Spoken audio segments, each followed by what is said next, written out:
आजाद हिंदुस्तान जिंदाबाद। मेरे साथियों, आप सब जानते हो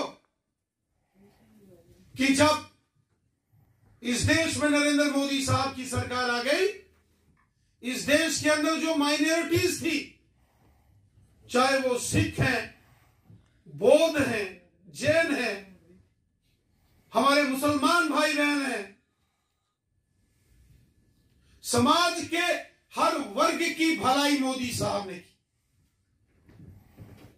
मोदी साहब जब 2014 में हमारे मुल्क के प्राइम मिनिस्टर बने, मोदी साहब ने नारा दे दिया, सबका साथ, सबका विकास और सबका विश्वास। वो हिंदू है या मुसलमान है, सिख है या ईसाई है, जैन है, पारसी है, बौद्ध है, मोदी साहब ने कहा इस देश के अंदर रहने वाला हर एक शख्स जो हिंदुस्तानी है वो आपस में भाई भाई। और जो मोदी साहब ने स्कीम्स लॉन्च की, आप देखो, प्रधानमंत्री किसान सम्मान निधि, तो कितने हमारे ऐसे सिख भाई हैं, कितने हमारे मुसलमान भाई हैं, बुद्धिस्ट हैं, जिनके सीधे खाते में 6-6 हजार रुपया प्राइम मिनिस्टर मोदी साहब की योजनाओं का सीधा उनके अकाउंट्स में आता है। साथियों, मोदी साहब ने जो गरीब परिवारों को प्रधानमंत्री उज्ज्वला योजना के तहत सिलेंडर गैस दिए, कितनी ऐसी फैमिलीज हैं हमारे मुसलमान भाई बहनों की, गुजर बकरवालों की, पहाड़ी कबीले के लोगों की, जिनको फ्री गैस के सिलेंडर कनेक्शन मिले, फ्री। कोरोना काल में मोदी साहब ने मुल्क के अंदर 80 करोड़ लोगों को फ्री राशन दिया, 135 करोड़ हिंदुस्तानियों को फ्री वैक्सीनेशन लगाई, सबके लिए लगाई। ये है मोदी सरकार। ये हर एक शख्स की सरकार है जो मोदी सरकार है। मोदी सरकार ने सबका भला किया। मोदी है तो मुमकिन है। जो माइनॉरिटीज हैं, जो हमारे देश के अंदर रहने वाले अल्पसंख्यक माइनॉरिटी कम्युनिटीज, सिख हैं, हमारे मुसलमान भाई बहन हैं, जैन हैं, बौद्ध हैं, पारसी हैं, समाज के क्रिश्चियंस हैं, समाज के हर वर्ग का ख्याल मोदी साहब ने रखा है। मोदी साहब ने जब भी स्कीमें बनाई, सबके लिए बनाई। आयुष्मान भारत का 5-5 लाख के जो गोल्डन कार्ड्स बन रहे हैं, हेल्थ कार्ड मोदी साहब ने बनाए। भगवान न करे, खुदा वाहिगुरु न करे कि कोई आदमी कभी बीमार हो, लेकिन अगर कोई आदमी बीमार हो जाए, एक साल में एक हेल्थ कार्ड से एक परिवार में 5-5 लाख रुपया यही मोदी सरकार सबको देती है। ये कोई छोटी मोटी स्कीम है क्या? आप बताओ, आप लोगों को इसका फायदा हो रहा है कि नहीं हो रहा है? आपके खाते में 6-6 हजार आ रहा है कि नहीं आ रहा है? मुफ्त राशन मिल रहा है कि नहीं मिल रहा? कोरोना के फ्री वैक्सीनेशन, इंजेक्शन, टीके लगे कि नहीं लगे? सबको मिले, किसी के साथ कोई भेदभाव नहीं। ये मोदी सरकार सबकी सरकार है। मेरे भाइयों बहनों, मोदी साहब ने कहा, आपने देखा जो हमारे सिख भाई बहन हैं, सिख भाइयों की एक लंबी डिमांड थी कि गुरु गोविंद सिंह जी महाराज जी के जो 4 साहिबजादे,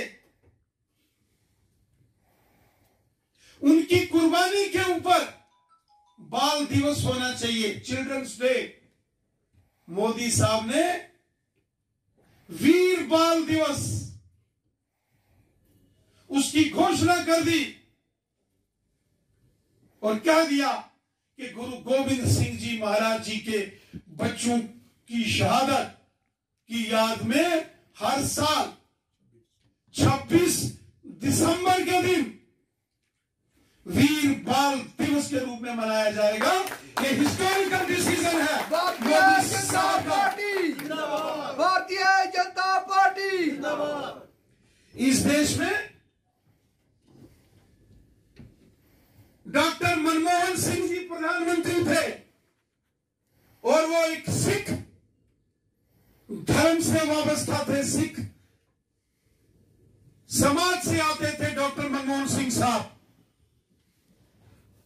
डॉक्टर मनमोहन सिंह जी जब प्रधानमंत्री थे वो चाहते थे कि 26 दिसंबर को बाल दिवस बनाया जाए, लेकिन सोनिया गांधी नहीं मानती थी, क्योंकि उन्होंने बाल दिवस चिल्ड्रन डे बनाया उस चाचा नेहरू को, और मोदी साहब आगे ये काम कर दिया। इसी तरीके से आप देख रहे हैं पटना साहब से लेके अमृतसर शहर तक किस तरीके से मोदी साहब ने और सिख धर्म के 10 गुरु महाराज और गुरु ग्रंथ साहब जी के प्रति कितनी श्रद्धा और कितनी आस्था मोदी साहब के अंदर। जब अफगानिस्तान के अंदर वहां तालिबान की हुकूमत ने गुरुद्वारों को गिराया और वहां गुरु ग्रंथ साहब को किस तरीके से मोदी साहब के जो मिनिस्टर थे उन्होंने लेके आए, हरदीपुरी साहब। और इसी तरह जो हमारे मुसलमान भाई बहन हैं इस देश के अंदर, मोदी साहब की जब सरकार आ गई, मोदी साहब ने ऐलान कर दिया, उसमें उन्होंने कहा मैं अपने मुसलमान समाज के बच्चों के एक हाथ में कुरान शरीफ देखना चाहता हूं तो दूसरे हाथ में कंप्यूटर देखना चाहता हूं। भारतीय जनता पार्टी कितने ऐसे मदरसों के अंदर पढ़ाने वाले मौलानाओं को उन्होंने रिक्रूटमेंट करके टीचर का दर्जा दे दिया। और उसके साथ साथ हर साल जो हज जाने वाले लोग हैं, स्पेशल मक्का मदीना के अंदर हिंदुस्तान की हुकूमत हज यात्रा के दौरान स्पेशल अरेंजमेंट्स वहां किए जाते हैं। और सबसे बड़ी बात मोदी साहब की, हजारों लोग हमारे जम्मू कश्मीर से शारजाह जाते हैं, सऊदी अरब जाते हैं, यूनाइटेड अरब एमिरेट जाते हैं। मोदी साहब ने बोला श्रीनगर से सीधा शारजाह के लिए हवाई जहाज की फ्लाइट लगाई, लेकिन जो हमारा हमसाया है इसको बड़ी तकलीफ होगी। इसने बोला यहां से कश्मीर के श्रीनगर से जो फ्लाइट सीधा शारजाह जाती थी रोक दी गई। मोदी साहब ने वो कहा क्या हुआ, 2 घंटे ज्यादा टाइम लगेगा, यहां से दिल्ली से मुंबई होता हुआ जहाज जाएगा, लेकिन रुकने वाला नहीं। ये मोदी साहब, जो मोदी साहब की योजनाएं हैं, आज कितनी स्कीमें हैं जो माइनॉरिटीज के लिए हैं। आज गांव गांव में गरीब लोगों के मकान, प्रधानमंत्री आवास योजना, उसमें कोई ये नहीं पूछता ये हिंदू है कि मुसलमान है कि सिख है कि ईसाई है, सबके। स्वच्छ भारत मिशन के तहत टॉयलेट बाथरूम बनाने का काम गांव गांव में मोदी साहब ने सबके लिए भला किया। ये सरकार गरीब, मजदूर, किसान, गांव के, शहर के, पहाड़ के, मैदान के, हिंदू, मुसलमान, सिख, ईसाई, महिला, पुरुष, बच्चे, बुजुर्ग, नौजवान, ये सबकी सरकार है। साथियों, ये जो हमारे भारतीय जनता पार्टी माइनॉरिटी मोर्चा जम्मू कश्मीर के अंदर जो मुस्लिम समाज में, सिख समाज में, क्रिश्चियन समाज में, बौद्ध समाज में और जैन समाज में काम करता है, मैं आपसे एक अपील करता हूं, गुजारिश करता हूं आपको कि जो जो मोदी साहब की स्कीमें हैं उनको गांव गांव तक पहुंचाओ। आम, गरीब, मजदूर, किसान, सबको इसका फायदा होना चाहिए। जिस भले के लिए जिस मिशन के लिए मोदी साहब ने ये स्कीमें लगाई हैं, उन स्कीमों से लोगों को फायदा होना चाहिए।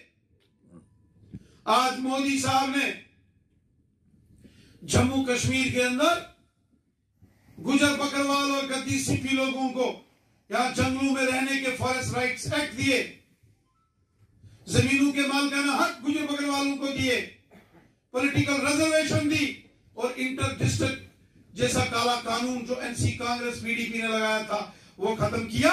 और साथ ही साथ मोदी साहब ने पहाड़ी कबीले के लोग,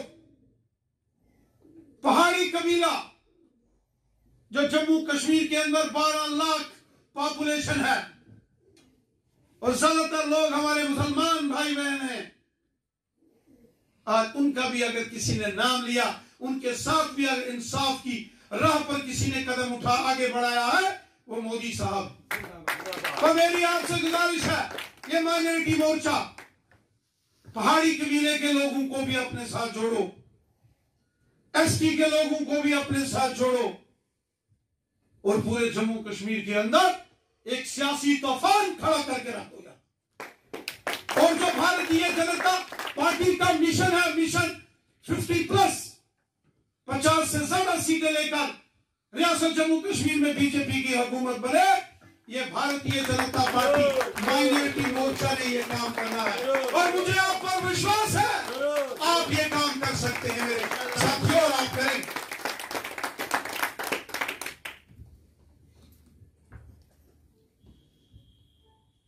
एक पुराना किसी ने शेर बोला, उठ बांध कमर क्यों डलता है, फिर देख खुदा क्या करता है।